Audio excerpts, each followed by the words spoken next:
আসসালামু আলাইকুম। চলে এলাম আরও একটি ভ্রমণের গল্প নিয়ে। আজকের গল্প আমার সোলো ট্রাভেলার হিসেবে বাংলাদেশের 5টি জেলা 5 দিনে ঘুরে দেখার গল্পের দ্বিতীয় জেলার গল্প, অর্থাৎ দ্বিতীয় দিনে যে জেলাটি ঘুরে দেখেছিলাম চুয়াডাঙ্গা, সেই জেলার গল্পের প্রথম পর্ব। তবে প্রকাশ করছি এটা তৃতীয় জেলা, আর 2টি জেলার গল্প এর আগে প্রকাশ করা হয়েছে। যারা এখনও দেখেনি তাদের জন্য লিঙ্ক উপরে দিয়ে দিচ্ছি। চুয়াডাঙ্গা জেলার সবচেয়ে আকর্ষণীয় দর্শনীয় স্থান হচ্ছে Carew and company Bangladesh limited, যা বাংলাদেশি সরকারের একমাত্র অনুমোদিত চিনি কল, এবং এখানে অ্যালকোহল জাতীয় পানীয় প্রস্তুত করা হয়ে থাকে। তবে চিনি কলের কাজটা চলে মূলত শীতকালে, আর আমি সেই চিনি কলের কাজ চালু হওয়ার ঠিক 1 মাস আগে গিয়েছিলাম, যার কারণে এই যে গেটের সামনে থেকে আমাকে এভাবে ঘুরে আসতে হয়েছে। আনফর্চুনেটলি সেটা আমার এখনও দেখা হয়নি।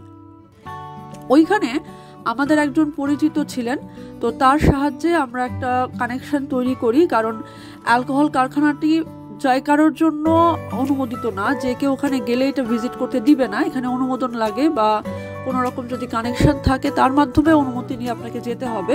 তারপরেও আপনি সরকারি একদম লিখিত অনুমোদন না থাকা পর্যন্ত আপনাকে সেখানে কোনো রকম ক্যামেরা ব্যবহার করতে দেওয়া হবে না, যেটা আমাকে দেওয়া হয়নি। তো আমরা এই এরিয়ার ভিতরে ঢুকে যাই, যদিও আমি প্রসেসটা পুরোটাই দেখে এসেছিলাম। এরিয়ার মধ্যে ঢোকার পরে আমরা দেখি যে সারি সারি ব্যারেল সাজিয়ে রাখা হয়েছে, যেখানে অ্যালকোহলিক ড্রিঙ্কগুলো ক্যারি করা হয়। তারপর আমরা যখন ভেতরে ঢুকি, সেখানে ওখানকার দারোয়ান আমাদের বলে দেন যে ক্যামেরা ইউজ করা যাবে না, যদিও আমি আগেই জানতাম, তাই আই ওয়াজ নট অফেন্ডেড, বরং আই ওয়াজ হ্যাপি যে পুরো প্রসেসটা ওনারা আমাকে খুব সুন্দরভাবে বুঝিয়ে দিয়েছেন। যদিও আমার পৌঁছাতে ওনাদের লাঞ্চ টাইম হয়ে গিয়েছিল, still they made time for me. And আমাকে ওনারা বলেছেন যে পরবর্তীতে লিখিত অনুমোদন নিয়ে আসলে ওনারা ক্যামেরা সহ আমাকে পুরো প্রসেসটা ক্যাপচার করার অনুমতিও দেবেন।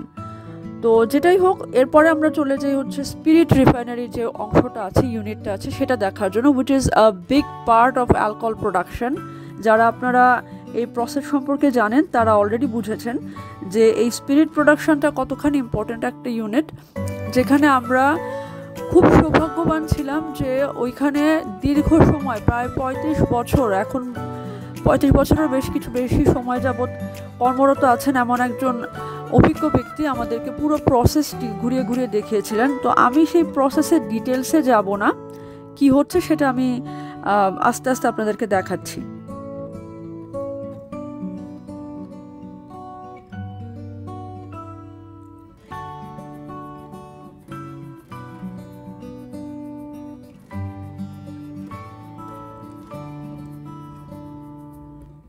এখানে বলে রাখা ভালো, যেহেতু আমি অলরেডি বললাম যে ওদের লাঞ্চ টাইম হয়ে যাচ্ছিল, আর এটা সরকারি কারখানা, সো এখানকার অফিসের অপারেশনসও সরকারি নিয়ম অনুযায়ী চলে। তো লাঞ্চ টাইম যখন হয়ে যাচ্ছিল তখন একটু তাড়াহুড়া করে আমাকে ভিডিওটা করতে হয়েছে, কারণ মূল উদ্দেশ্য ছিল তো ভিডিও করা না, মূল উদ্দেশ্য ছিল কারখানাটা ঘুরে দেখা, প্রসেসটা বুঝা। তো প্রসেসটা বুঝার দিকে আমার বেশি মনোযোগ ছিল, যার কারণে আমাকে ভিডিওটা একটু তাড়াহুড়ার মধ্যেই করতে হয়েছে। এই কারণে হয়তো আপনারা বুঝতে পারছেন যে একটু এলোমেলো আছে। আশা করি ক্ষমা সুন্দর দৃষ্টিতে দেখবেন, এবং চ্যানেলটি সাবস্ক্রাইব করা না হয়ে থাকলে আমার সাথে এখনই থাকার জন্য আর কি, আমার সাথে ভবিষ্যতের ভিডিওগুলো দেখার জন্য সাবস্ক্রাইব করে নেবেন। আর এই ভিডিওটি ভালো লাগলে শেয়ার করবেন, না লাগলেও শেয়ার করবেন, কারণ এটা আমাদের দেশের একটা অংশ। এই জন্য এটা শেয়ার করলে আমাদের দেশ সম্পর্কে সবাই জানতে পারবে। তো কি জানতে পারবে, এটা একটা ইন্টারেস্টিং পার্ট, কারণ কেরু অ্যান্ড কোম্পানির নাম শুনলে সবার মনের মধ্যে এক ধরনের এক্সাইটমেন্ট কাজ করে। ফেসবুকে আমি সামান্য একটা ছবি পোস্ট করলে আমার অনেক ফ্রেন্ড লিস্টের অনেকেই খুব এক্সাইটেড হয়ে আমাকে কিছু প্রোডাক্ট নিয়ে আসতে বলেছিল। But it's not just about that. Carew and Bangladesh has a huge history behind it, and it's really rich, and it's a very important part of the country's economy. তো ওইটাও জানা জরুরি, শুধুমাত্র অ্যালকোহল প্রসেস হয় বলে এক্সাইটেড হওয়ার কিছু নাই আসলে। তো হিস্ট্রিটা কি, আমি সেটা খুব সংক্ষেপে আপনাদের সামনে তুলে ধরছি, বেশি বলে বোর করব না।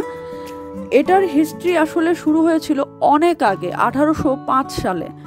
1805 সালে জন ম্যাক্সওয়েল নামের একজন ব্রিটিশ শিল্পপতি কানপুরে ভারতীয় উপমহাদেশের প্রথম ডিস্টিলারি কারখানা প্রতিষ্ঠা করেন। আর এই কারখানা প্রতিষ্ঠিত হওয়ার পর এই কারখানার বিভিন্ন প্রোডাক্টের যে ডিমান্ড ছিল সেটা বাড়তে থাকে, এবং বাড়তে থাকলে উনি আখ বা sugar cane and spirit specialist Robert Robert Russell কেরুকে উনি নিয়োগ দেন যেন আরও বেশি প্রোডাকশন করা যায়। তো রবার্ট রাসেল কেরু বা রবার্ট যখন বুঝতে পারেন যে এই কারখানা অত্যন্ত লাভজনক একটা ব্যবসা, তখন তিনি অন্য 2 জন অংশীদারের সাথে এই কারখানাটি কিনে নেন। আনফর্চুনেটলি 1857 সালে যে সিপাহী বিদ্রোহ হয়েছিল, সেই সিপাহী বিদ্রোহে সিপাহীরা এই কারখানায় হামলা করে। সেই সময় কারখানার ব্যবস্থাপক বা ম্যানেজার ছিলেন কেরুর ছোট ভাই, মানে রবার্টের ছোট ভাই, যিনি তখন সিপাহীদের হাতে নিহত হন। তো ফাইনালি বিদ্রোহের কি পরিণতি হয়েছিল আমরা জানি, যে ব্রিটিশ সরকার সবকিছু আবার নিজের নিয়ন্ত্রণে নিয়ে আসে এবং এরপরে রবার্ট ব্রিটিশ আর্মির সহায়তায় তার কারখানা আবারও প্রতিষ্ঠা করেন। এরপর এটা 2টা জয়েন্ট স্টক স্থাপিত হয় 1897 সালে, একটা আসানসোলে, একটা কাতনিতে। ফাইনালি 1938 সালে এই রবার্ট কেরুর ডিস্টিলারি যে কারখানাটা, এই কারখানার একটা শাখা চুয়াডাঙ্গার দর্শনায় প্রতিষ্ঠিত হয় 1938 সালে। এরপরে 2বারের নাম চেঞ্জ করা হয়। একবার তো পাকিস্তানি আওতাধীন হওয়ার পর কেরু অ্যান্ড পাকিস্তান হয়ে যায়, তারপরে স্বাধীনতার পরে 1971 সালে এটার নাম করা হয় Carew and company Bangladesh limited. But তখনও বাংলাদেশ সরকার এটাকে নিজের আয়ত্তে আনেনি, এটা আনা হয় 1973 সালে। So ever since then it has been a profitable unit for Bangladesh and it is a really important part of our economy as well. আর এই যে ভিডিওতে যে চলছে দেখছেন, এটার সময় আমাদেরকে যিনি গাইড করছেন, এই সাদা শার্ট পরা ভদ্রলোক, যিনি অত্যন্ত আন্তরিকতার সাথে, অত্যন্ত ডিটেলসে, অত্যন্ত জ্ঞানগর্ভভাবে আমাদেরকে পুরো প্রসেসটি একদম টু দ্য পয়েন্টে বুঝিয়ে দিয়েছিলেন। ওনার নাম মোহাম্মদ শুকুর আলী। এখন এই ভিডিওটা আমার, এই ভ্রমণটা ছিল 2022-এর। সো উনি প্রায় 37 বছর ধরে কারখানাতে কাজ করছেন, 37-38 বছর হয়ে যাচ্ছে, আরও বোধহয় 3 বছর বাকি আছে ইনশাল্লাহ। তো এই যে স্পিরিট রিফাইনারিং যে প্রসেসটা চলছে, এটা আসলে যারা সায়েন্সের স্টুডেন্ট, কেমিস্ট্রি জানেন, ফিজিক্স জানেন, তারা ভালো করে জানেন যে প্রসেসটা কি। আর যারা জানেন না তাদের আসলে এত বেশি জানার দরকারও নাই।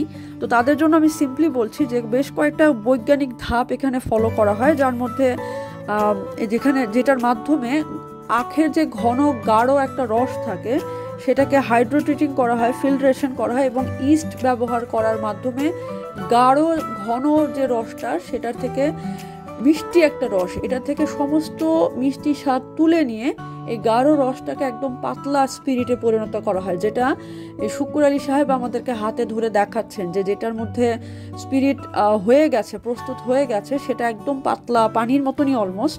আর যেটা এখনও কাজ চলছে, যেটা মনে হচ্ছে যে ফুটছে, অ্যাকচুয়ালি ফুটছে, ওটা জাল দেওয়া হচ্ছে এবং ওটাতে ইস্ট দেওয়া আছে, এটা গরম এই ট্যাঙ্কের মধ্যে। তো ওইটার কাজ এখনও চলতে থাকে। তো এই যে বিভিন্ন পাইপ দেখা যাচ্ছে কারখানায়, পাইপের মাধ্যমে আস্তে আস্তে এটা ডিফারেন্ট ইউনিটে আবার এটা সাপ্লাই করা হয় এবং ব্যারেল আছে কন্টেইনিংয়ের জন্য, আর বিভিন্ন ব্যবস্থা আছে সেখানে।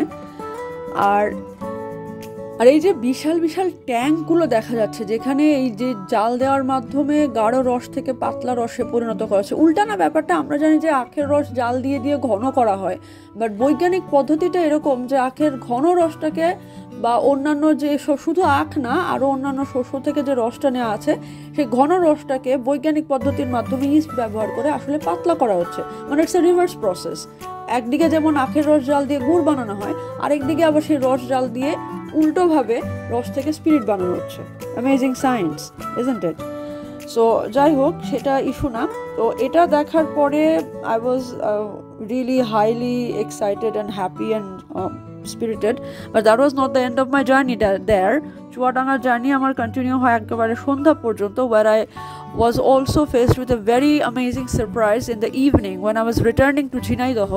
But before that I visited 2 more important spots, actually 3 more important spots, যার মধ্যে ছিল দর্শনা রেলওয়ে স্টেশন, তারপরে ছিল আলমডাঙ্গা বৌদ্ধভূমি এবং আলমডাঙ্গা রেলওয়ে স্টেশন, যেটা একটা পাহাড়ের উপরে ছোটোখাটো টিলার উপরে, এবং দোতলা রেলওয়ে স্টেশন। আর তারপরে আচ্ছা একটা সারপ্রাইজ। তো এটা মোট 4 পর্বের ভিডিও হবে চুয়াডাঙ্গার ভ্রমণটা। 4 পর্বে আবার 3 পর্বেও করতে পারি, দেখা যাক। তো আশা করি সবগুলো পর্ব দেখার জন্য আপনার সাথে থাকবেন, এবং ভিডিওটি ভালো লাগলে তো অবভিয়াসলি শেয়ার করবেন।